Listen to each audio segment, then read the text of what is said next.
Assalamualaikum warahmatullahi wabarakatuh. Perkenalkan, nama saya Daud Sofyan Rahman dari kelas 1252 nomor absen 11. Pada kesempatan kali ini saya akan membuat video review rangkuman saya materi metabolisme dan enzim. Setelah itu ada katabolisme dan juga anabolisme. Sekarang kita bahas metabolisme. Di sini saya mencatat metabolisme. Pengertian metabolisme adalah seluruh reaksi biokimia yang bertujuan untuk mempertahankan kehidupan yang terjadi di dalam suatu organisme. Reaksi kimia terjadi di dalam suatu organisme. Reaksi kimia terjadi akibat interaksi spesifik secara teratur antar molekul di dalam lingkungan sel beserta dengan tumbuhan. Dan juga saya mencatat ATP. ATP itu apa? ATP itu adalah sumber energi langsung bagi semua kejadian metabolisme dalam sel. Energi yang terikat dalam ATP tersebut berasal dari energi yang dibebaskan dalam pemecahan senyawa organik dalam sel, yaitu dalam proses respirasi. Enzim ini sangat berperan penting dalam proses metabolisme sel. Enzim ini nantinya akan berperan sebagai biokatalisator dalam proses metabolisme sel.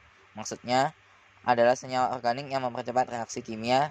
Enzim dapat mengatur kecepatan reaksi kimia yang berlangsung dalam sel. Setelah itu, struktur enzim.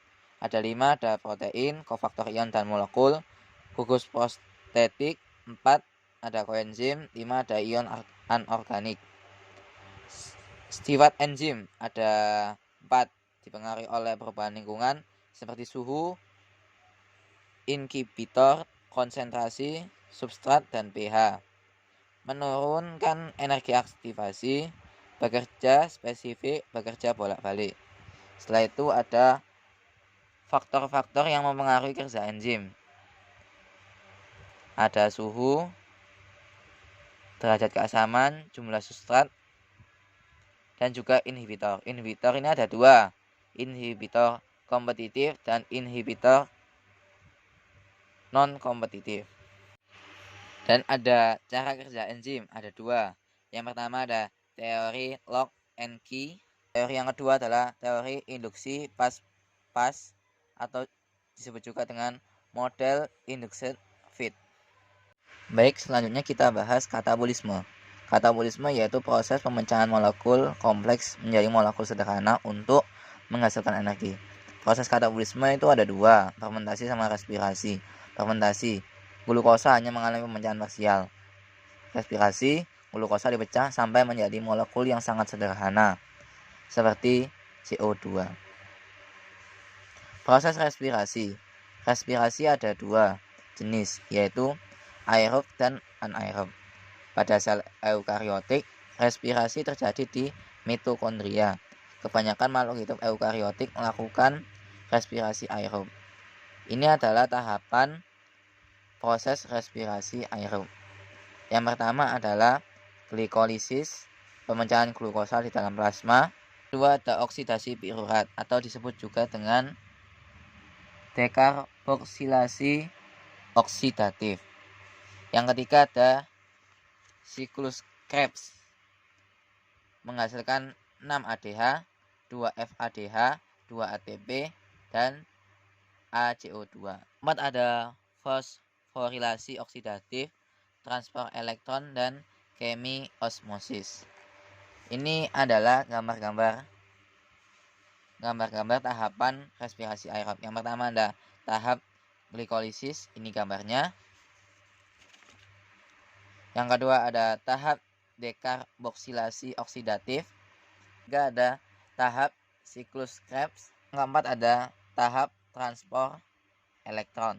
Setelah itu kita lanjut fermentasi dan katabolisme lemak.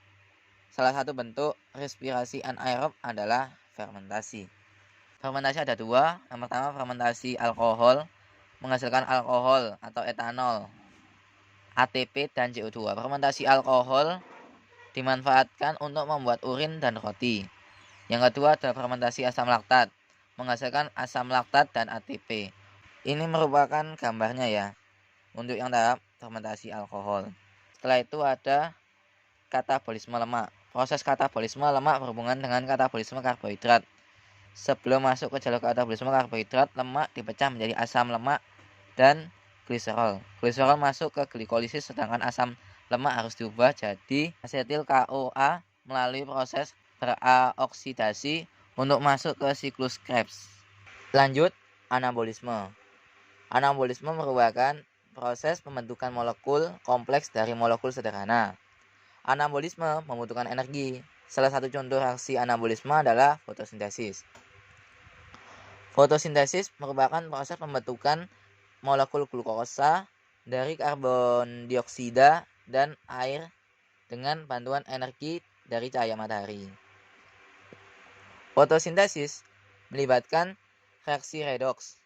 Organisme yang berfotosintesis disebut fotoautotrof seperti tumbuhan, alga, dan cyanobacteria.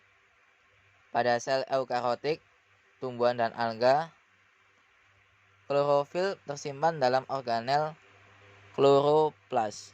Ada dua proses fotosintesis, yaitu reaksi terang dan reaksi gelap. Ini merupakan reaksi fotosintesis ya. Nih. Setelah itu kita lanjut ke reaksi terang.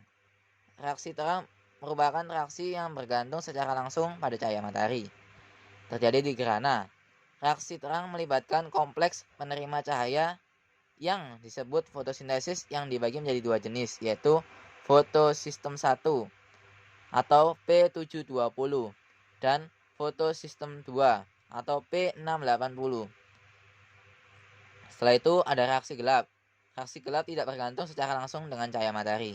Terjadi di stroma kloroplas. Tujuan reaksi gelap adalah mengubah CO2 menjadi bahan penyusun glukosa, yaitu gliserol dehid 3 fosfar atau G3P. Ada 3 tahapan dalam reaksi gelap. 1 ada fiksasi atau meningkatkan CO2. 2 ada reduksi 3 fosfoglyceraldehid atau 3 PGA jadi G3P. Yang ketiga ada regenerasi atau pembentukan ribulosa bifosfar atau RUBP. Ada juga fotorespirasi, yaitu proses ketika enzim Hoops CO mengikat O2 dalam keadaan normal. Enzim Hoops CO mengikat CO2 untuk memasuki siklus Calvin. Namun ketika berada di lingkungan panas dan kadar oksigen lebih banyak dari CO2, enzim Hoops CO akan mengikat O2 sehingga terjadi fotorespirasi. Dari segi energi, fotorespirasi ini tidak menguntungkan. Tumbuhan melakukan fotorespirasi akan mengurangi konsumsi energi dan karbon 4 hingga pembentukan glukosa akan terhambat. Ini adalah foto tahap reaksi terang. Ini adalah foto tahap reaksi gelap. Setelah itu ini ada bagan proses kemosintesis. Ya, cukup sekian review singkat saya tentang rangkuman 3 materi tersebut. Jika ada salah kata saya mohon dimaafkan. Wabil taufik wal hidayah. Wassalamualaikum warahmatullahi wabarakatuh.